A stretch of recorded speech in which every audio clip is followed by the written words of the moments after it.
大家好，欢迎来到家浩之声，我是你们的老朋友家浩。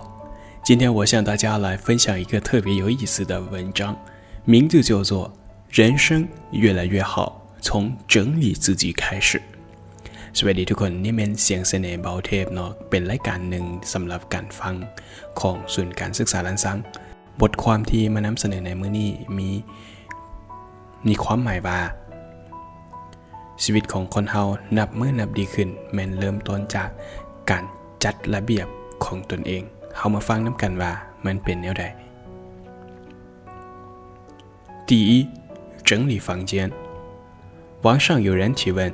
感觉自己的生活一团乱麻，要怎么去改变？一个高赞回答是：打扫房间，从最小的事情做起。一个人居住的房间会影响他的精神面貌和生活态度。身处混乱不堪的环境，人也容易随之散漫懈怠。身处干净整洁的环境，内心的焦躁也会被慢慢抚平。在整理的过程中，扫除的不仅仅是灰尘，还有心中的烦恼。房间干净，心态也会随之变得从容。当你的房间不再凌乱，你目之所及多将是美好的画面。当你收拾得好自己的心情，方能轻装上路，享受人生的每一处风景。第二，整理情绪。人生一世，没有人能够事事如意。倘若只盯着眼前的不顺，自怨自艾，看不到前路的风景，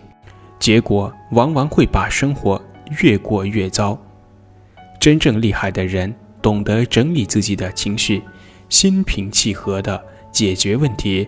内心面对困难能平复情绪，勇敢前行的人才能掌握幸福的密码，赢得成功的青睐。第三，整理社交圈。俗话说，近朱者赤，近墨者黑。如果你的圈子里大多是消极麻木混日子的人时，你就要考虑及时止损退群。而当你发现你的圈子全都是阳光向上，遇到困难依然无畏前行的人时，要坚定长期驻扎。择善而交是一种智慧，你想在工作上有所收获，就要与那些事业心强积极向上的人为伍。你想有阳光的心态，就要经常与那些困境中依然能够微笑面对生活，走路带风的人交往。优秀的人都懂得适时整理自己，愿你我能轻装上阵，向阳生长，把生活过成自己想要的样子。